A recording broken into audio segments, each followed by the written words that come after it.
Empiezo presentando, bueno, nuestra compañía es GreenTech Science, es una empresa radicada en los Estados Unidos que levantó capital para poder operar no solamente en la Argentina, sino en otros lugares del mundo también. Nuestra variedad, como van a ver ahora, es el ricino. Vamos a explicar de nuestro cultivar y de nuestro producto donde somos obtentores, ¿no? Registrados en el INASE y también en algunos otros países como en Uruguay. Nuestro negocio está orientado hacia la cadena de producción del ricino. Estamos formando una asociación argentina de la cadena del ricino. Esto nos va a permitir incorporar no solamente a productores, a importadores, sino a todos los beneficiarios de la cadena del ricino, a la que ustedes van a conocer hoy. Así que gracias, Dolores, pasó la primera y bueno, de a poco cuando vamos participando, nos vamos presentando. Yo soy Chino Martínez Moreno y estoy en GreenTech Science. Bueno, mi nombre es Diego Wasner, soy agrónomo y estoy trabajando en el cultivo del ricino, más en la parte de investigación, hace más o menos 15 años y me incorporé a la compañía cuando se creó. Así que un poco yo les voy a contar muy brevemente qué es el ricino, para los que no están tan familiarizados. Es una especie de euforbiácea que tiene algunas bastantes particularidades como cultivo. En primer lugar, es una especie perenne, o sea que vive más o menos entre 10 y 15 años, pero agronómicamente se la puede manejar como anual. Y eso es bastante particular. Entre siembra y emergencia, la primera floración ocurre aproximadamente entre los 2 y los 3 meses y después tiene un patrón de producción de flores constante mientras tenga temperatura y agua. Eso por un lado. ¿Por qué se cultiva el ricino en el mundo? Básicamente por el aceite. Es un aceite de uso industrial, no es un aceite comestible. Tiene una composición de ácidos grasos casi única, porque tiene unos grupos químicos particulares que no tienen otras especies, y a partir de esa composición particular es que vienen todos los usos industriales. O sea que hay una industria en el mundo que demanda este tipo de aceite, que hoy su única fuente de abastecimiento es el aceite de ricino. Bueno, eso es un poco el sistema general de ricino. Vamos a ver un poco en qué se trabajó en la compañía. Bueno, y la industria que demanda, generalmente lo que se dedica es a elaborar productos de mayor valor. A partir de ese aceite lo transforma en otras moléculas que va a industria de cosmética, farmacéutica, lubricantes, combustibles plásticos, que permite un agregado de valor bastante importante. Lo que estaba comentando el Chino recién es que el desafío de la compañía es también propiciar ese proceso de agregado de valor localmente. Vamos a la siguiente. Mientras pasamos, les comento que Argentina dejó de producir ricino en la década del 90. Somos un país que importa totalmente. Antes de los 90 producíamos algo. Y este año podríamos ya decir que empezó a haber producción en escala en la Argentina de la mano de GreenTech. Esta es una foto para los que no conocen del cultivo, del ricino, de nuestro genotipo. Esto es, digamos, en lo que trabajó mucho la compañía, que es en el mejoramiento genético por un lado, que ahora Mercedes va a hablar con más detalle, pero básicamente es en desarrollar una genética o un sistema que sea, digamos, totalmente adaptable a cómo trabaja el productor argentino en superficies extensivas. O sea, que sea todo mecanizable, con las máquinas que tenemos disponibles, que la cosecha sea relativamente adaptable a la maquinaria que hay, y ese fue el gran desafío de la compañía, ¿no? No generarle un problema al productor, sino que el productor, con la estructura que tiene, puede incorporar un nuevo cultivo a sus rotaciones. Vamos a la siguiente. Bien, bueno, ahí estamos. Y un poco contarles cuáles fueron los principales focos en el desarrollo de la compañía, en qué estuvimos pensando durante bastantes años en cuanto a qué queríamos desarrollar. Por un lado, la semilla tiene un alto contenido de aceite, aproximadamente un 50%, en eso hemos trabajado, si bien en general uno encuentra esos contenidos, hemos trabajado en tratar de mejorarlo. Los rendimientos en condiciones óptimas se encuentran alrededor de 3 toneladas por hectárea, son rendimientos para una oleaginosa con tanto aceite bastante elevados. Trabajamos también en la cuestión de la germinación, asegurar que con una siembra mecanizada tener una semilla de muy buena calidad y además con algunos productos con compuestos biológicos que mejoran esa germinación. Básicamente le apuntamos a manejarlo como cultivo anual, pero se lo puede manejar en algunos sistemas como cultivo bianual, tener 2 cosechas con las mismas plantas. Y hay todo un tema de qué hacer con el 50% del speller, lo que queda en la extracción del aceite, que ahí hay que desarrollarlo en, digamos, si se lo utiliza como enmienda para suelos o a través de un proceso de transformación se lo transforma en alimento para animales. Le pusimos mucho énfasis en la cuestión de la mecanización de la cosecha, que es uno de los grandes problemas a nivel mundial, desarrollar una estructura de planta y de cultivo que permita trabajar de manera eficiente a las cosechadoras. Y por otro lado, un poco pensando en los ambientes en donde realizar este cultivo, nos enfocamos en los ambientes más marginales para la agricultura extensiva, ya sea por agua o por fertilidad edáfica, porque sabemos que este genotipo funciona bien bajo esas condiciones, entonces le apuntamos no tanto a la zona núclea, a los mejores suelos, sino a los ambientes con más restricciones, tratando de aprovechar estas particularidades que funcionan muy bien con poca agua o con menos agua que otros cultivos y que por el tipo de raíz que tiene, que explora horizontes profundos, tiene capacidad de captar nutrientes de horizontes que otros cultivos no lo tienen. Entonces, le apuntamos bastante a eso, a ofrecerle una alternativa a productores que se desempeñan en este tipo de ambientes, y de ahí surge un poco el concepto de biofriendly, digamos, de tratar de reducir al máximo o balancear la ecuación insumo-resultado, tratando de optimizar al máximo el uso de agroquímicos y fertilizantes. De una manera bastante rápida creo que les presenté un pantallazo de lo que es el cultivo. No sé si ahora Mercedes... Fíjate, sí. Estás muteada, Mercedes. Bueno, mi nombre es Mercedes Rivero, soy la responsable del laboratorio de los aspectos biotecnológicos del proyecto. Vamos a la siguiente slide, así acompañamos un poco lo que es la cadena, o les presentamos cuál es la cadena de valor de nuestro proyecto, que la próxima, Dolores, por favor, que se inicia a partir de la selección de una genética que es superadora respecto de las otras materiales comerciales disponibles de ricino en el mundo. Complementando todo este trabajo de selección, de caracterización fenológica, fenotípica que ha mencionado Diego, cuyo producto ha sido el desarrollo de este cultivar, de nuestro cultivar Maravilla, hemos complementado todos estos abordajes con aspectos biotecnológicos.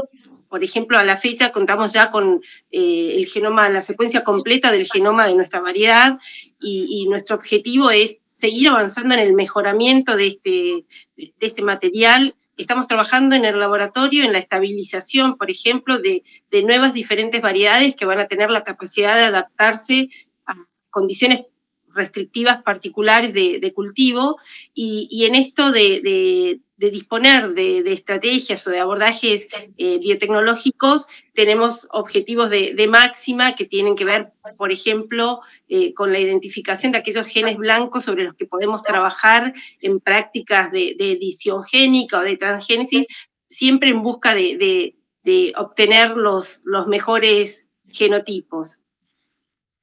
Adelante, Chino.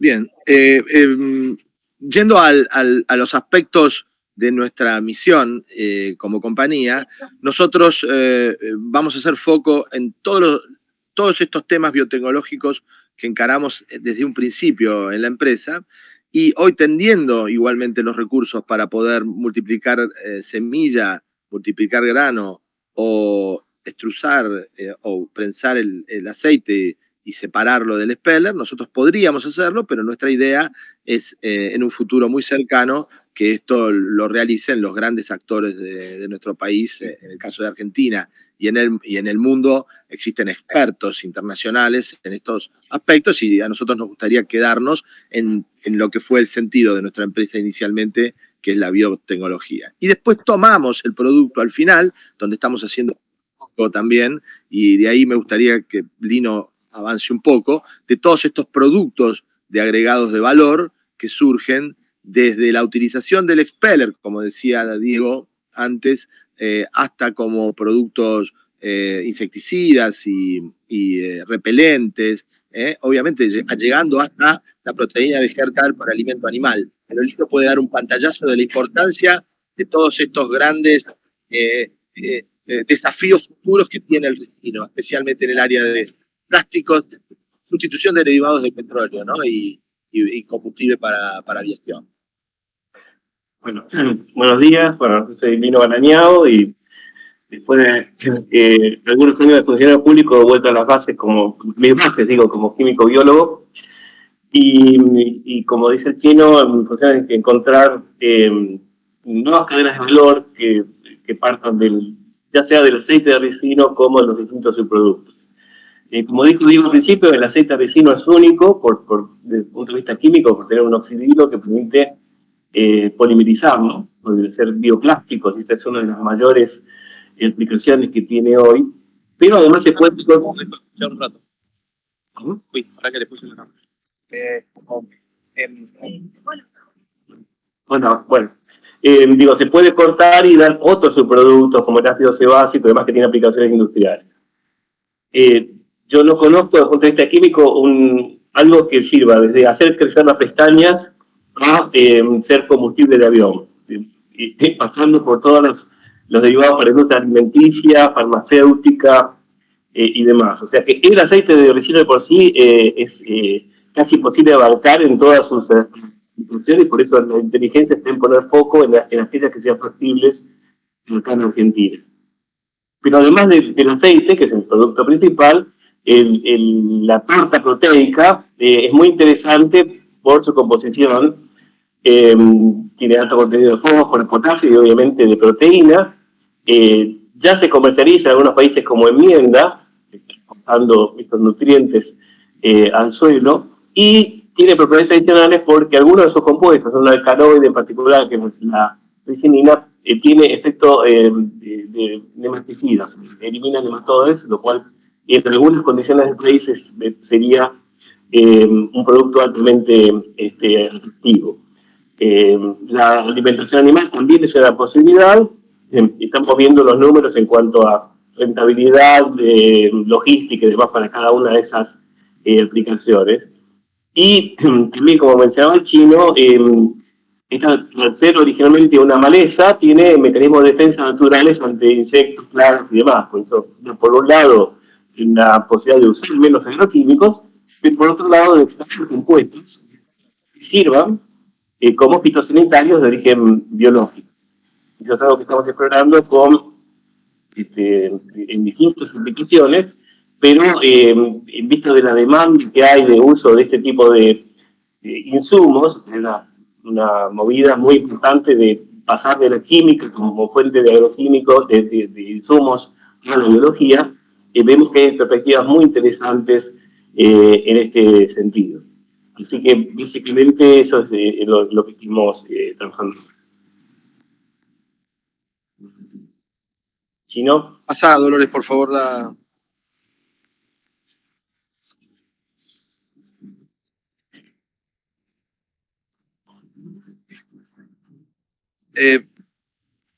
Javier, si querés darle un pantallazo a lo que es el mercado global para que se entienda. 1.2 son billions, ¿no? Son billones. Miles de millones, sí. Exacto, el mercado mundial hoy del aceite. No, Javier Cardini es el VP de producción, de industrialización y de administración. El mercado global de ricino hoy está en esos 1.2 billones, con con divisiones principalmente en el aceite y varios derivados, y lo que se viene viendo a lo largo de los años en el mercado es que tiene una tendencia claramente creciente, que el volumen empieza a aumentar. Como el principal productor hoy de ricino a nivel mundial es India, que está reemplazando superficie en donde está compitiendo el cultivo por alimento. Vemos una gran oportunidad de tomar toda esa porción de mercado que se está dejando desatendida, generando también un efecto en el precio bastante interesante, en donde no solo vemos una estabilidad muy marcada a lo largo de los años, sino que vemos también tendencias crecientes con ciertas estacionalidades que dan oportunidad de venta a valores mayores que son significativamente importantes para el negocio, ¿no? Como mencionó el chino, la idea principalmente es que actualmente podamos acompañar y ayudar y colaborar con lo que es la producción del aceite, la comercialización y demás, pero en un futuro creemos que rápidamente va a estar el mercado consolidado en Argentina, como lo podemos encontrar hoy en Brasil, por ejemplo, donde ya hay aceiteras que se dedican casi exclusivamente a prensar ricino, en donde los clientes para el mercado interno sobran, de hecho tienen sobredemanda, y también hay oportunidades para desarrollar subproductos con un gran agregado de valor, lo cual hacemos hincapié, ya que a lo largo de lo que venimos viendo el desarrollo en Brasil, vemos que nunca dieron con una variedad como la nuestra, con los rindes que tenemos nosotros y con la facilidad de manejo de cultivo. Por eso creemos que nuestro desarrollo va a ser mucho más rápido, más eficiente y con mayores márgenes también, ¿no? Buenísimo, Javier. Pasá a la otra, que entiendo que es la última. Bueno, entren en contacto con nosotros, les pasamos algunos vínculos que son interesantes para que ustedes puedan aumentar el conocimiento respecto de esta cadena de valor tan atractiva. Volvé a la primera y vamos a esperar las preguntas de los que están participando. Gracias, Santos, por participar en la reunión, así que esperamos tus preguntas y tus inquietudes también.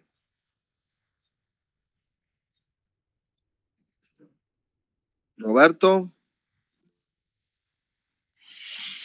No, ¿ustedes tienen algún modelo de negocio, digamos, tipo asociativo, con los productores? ¿Cómo están desarrollando la producción, digamos, de este cultivo? Porque veo que está muy focalizado en lo que es el agregado de valor y la comercialización del aceite y los subproductos.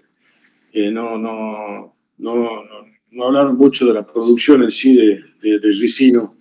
¿Cómo están enfocando el negocio en esa línea? Lo tomo yo, Chino. Sí, gracias. Actualmente, Roberto, lo que estamos planteando en todos los esquemas productivos es una especie de modelo de specialty, en donde nosotros entregamos la semilla con un valor y recompramos la totalidad del grano también con un valor fijado. ¿Qué pasa con esto? Inicialmente lo estamos haciendo así, le estamos dando esa opción al productor, pero independientemente de esa opción, que digamos sería como simplificar toda la cadena para un cultivo nuevo, para cualquier productor que aún no lo conoce, la idea es que si el productor consigue mejor valor, si está dispuesto a hacer la exportación, si quiere o tiene capacidad de prensada para exportar el aceite, que también lo haga. Digamos, nosotros no tenemos ningún problema en que el productor, una vez cosechado el grano, tenga su propia cadena comercial. De hecho, es a lo que apuntamos. Si bien generamos este símil paraguas de specialty para que el productor tenga una salida inmediata de su producto en la comercialización, la idea, y no solo la idea, sino lo que vemos es que probablemente en un muy corto plazo ya el mismo productor no va a elegir entregar la totalidad del grano a nosotros, sino que va a desarrollar su propio canal, ya que hoy se puede hacer el ejercicio comercial con cualquier trader, con alguna trading company que se dedique al rubro de agro. Cuando uno pone ofertas de estos productos en el mercado internacional, rápidamente empiezan a aparecer diversas ofertas con diversos valores y se vuelve bastante sencillo colocarlo, digamos. No sé si contestó la pregunta. Sí, sí, perfecto. Muchas gracias. Ya los contactaré en su momento. Adelante, Santiago. Ahora, ¿qué tal? Quería preguntar si existía la posibilidad de arrancar haciendo alguna con una cierta cantidad de hectáreas, no muy grande, pero esa es una pregunta. Pero lo otro es algo más sobre el tema del speller, porque yo tenía idea de que los alcaloides lo hacían tóxico y que había que hacerle algún tratamiento para hacerlo comestible.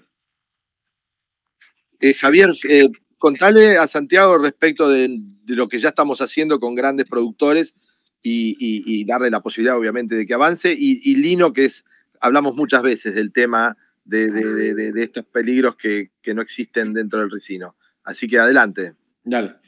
Santiago, te comento, nosotros podemos hacer pruebas, no hay ningún problema, dependiendo en qué zona esté cada uno, de acuerdo al tamaño de la prueba que uno quiere hacer o no, digamos, podemos avanzar o invitarlos, digamos, a que conozcan algo dentro de la región en la que estén, que ya esté sembrado y poder hacer el seguimiento del cultivo. Estamos cortos de semilla, digamos, porque todo lo que se produjo hoy está prácticamente sembrado. Nos queda un poquito como para poder hacer alguna que otra prueba en alguna área climatológica distinta de las que hemos seleccionado inicialmente, con lo cual sí se puede. Sería bueno después entender en qué zona están y qué área les queda, como para entender eso. Nosotros cuando hacemos pruebas y demás, lo que solemos hacer es una visita a campo, se hacen muestras de suelo para entender de qué venimos, y posteriormente, después del cultivo y demás, también volvemos a hacer pruebas de suelo para poder mostrar, digamos, las bondades del cultivo, no solo en lo productivo, en lo económico, sino también en el beneficio que trae.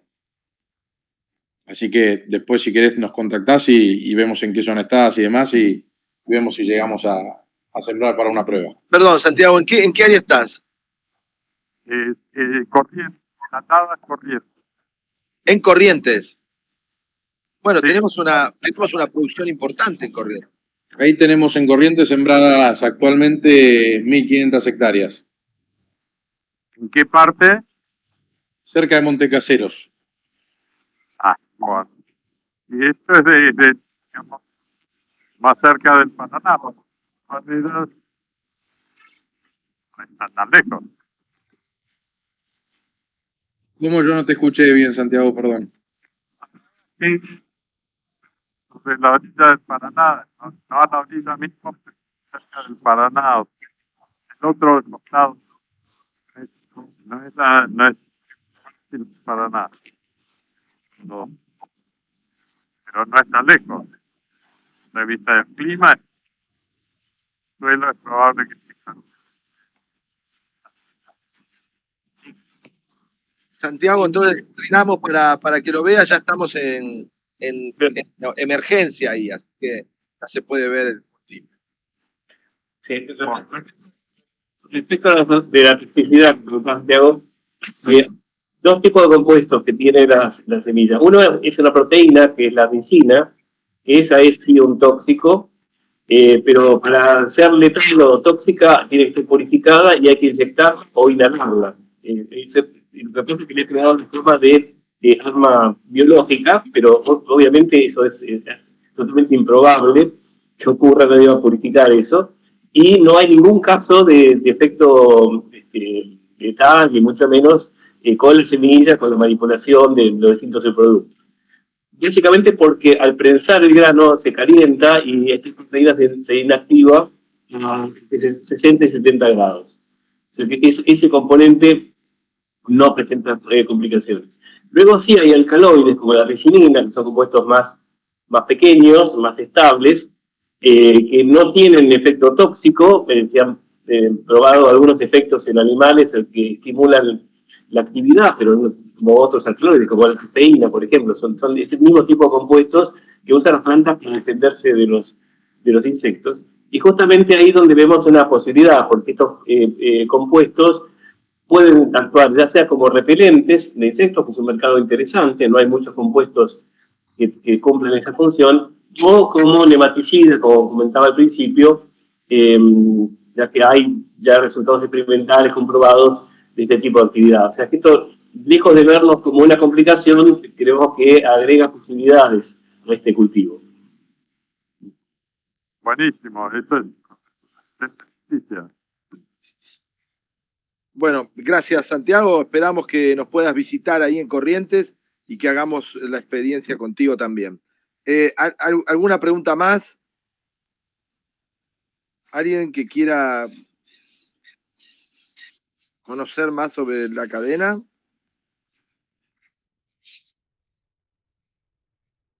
Yo una sola. El valor del producto para relacionarlo con el flete, porque nosotros nos vemos muy afectados por el valor del flete, digamos, y tendemos siempre a producir productos que puedan absorber, digamos, el flete, ¿no? ¿Cómo sería el valor del producto como para tener una idea en relacionarlo con el flete?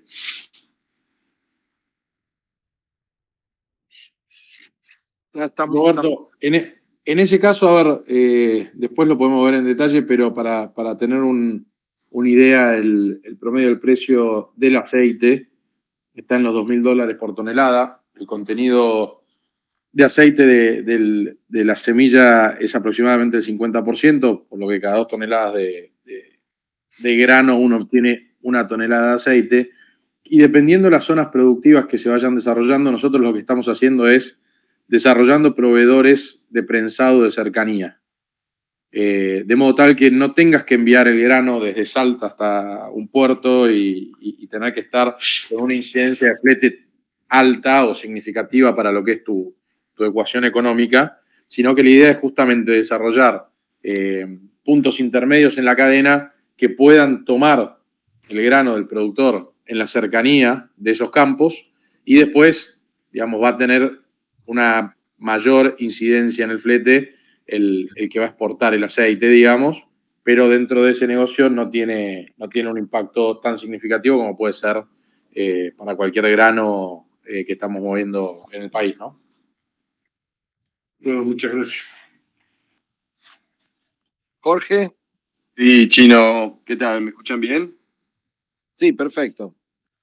Chino, se me ocurren 2 preguntas de neófito, ¿no? Una sería saber cuáles serían los 3 principales productos que hoy se están produciendo con el aceite de ricino, o que provienen, digamos, del ricino.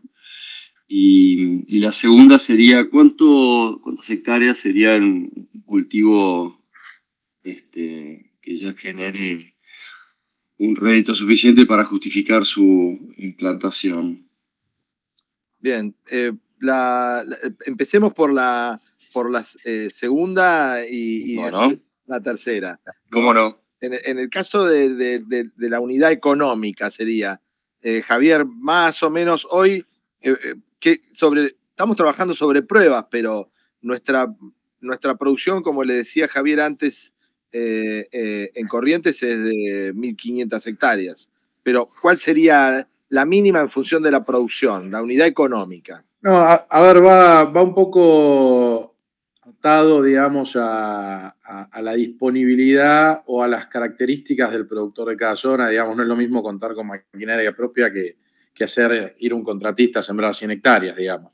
Si uno contara con todos los recursos, podría sembrar 100, 200, 300, 1000 y no habría ningún problema con eso. La idea nuestra siempre es que el productor vaya a números que en su primer prueba sean por lo menos de 200 hectáreas, 150 hectáreas, para que después sean determinantes en cuanto a los resultados, digamos, porque si uno prueba un cultivo en 5, 10 hectáreas, 2, 3 hectáreas, la campaña siguiente, digamos así, bueno, pero fueron justo esas 3 hectáreas que son las que en el campo siempre funcionan bien, y se abren un sinfín de interrogantes, digamos, que es lo que nosotros queremos evitar en esas primeras pruebas, por eso buscamos que sea significativo. Si uno ve el número cerrado per se, digamos, no tenemos un costo fijo que incida sobre la totalidad, salvo que el productor tenga, digamos, sus propios costos fijos que le pueda volcar a esa ecuación, pero en términos de costos variables versus facturación, digamos, podrías hacer 100 hectáreas y estar teniendo un rédito económico interesante. Bueno, muy bien, gracias. Y la otra parte de la pregunta de Jorge tenía que ver con los productos, ¿no? Y ahí, bueno, Lino ya conversó respecto de algunas de estas aplicaciones, pero si tuviésemos que sintetizar en la torta de distribución de productos del ricino, lo primero para lo que se está destinando el producto es a bioplásticos, biopolímeros. Hoy las suelas de las zapatillas, la insonorización de los autos, las alfombras de los autos de alta gama, es, por lo que comentaba Lino, un camino simple el transformar esta molécula en plástico en relación a otras moléculas. No sé si, Lino, ¿querés agregar algo? Sí, básicamente en los mercados actuales, desde mercados sofisticados, como puede ser la industria cosmética, hoy el aceite de ricino intervienen al menos 600 productos cosméticos, en pequeñas proporciones, pero se usa como vehículo para otras sustancias, para productos dermatológicos y demás. Pasás a la segunda etapa, que sería la más industrial, que son los poliuretanos basados en ricino, como decía Chino, se usan para insonorizar autos y para plásticos que tienen otro tipo de elasticidad, y tienen una demanda creciente porque toda la tendencia es a disminuir el uso de combustibles fósiles, y el aceite de ricino es el insumo que permite realizar eso. Y si vas al otro extremo, la demanda futura es para el combustible de aviación. O sea, el aceite de ricino, los insumos que sirven para producir el biojet.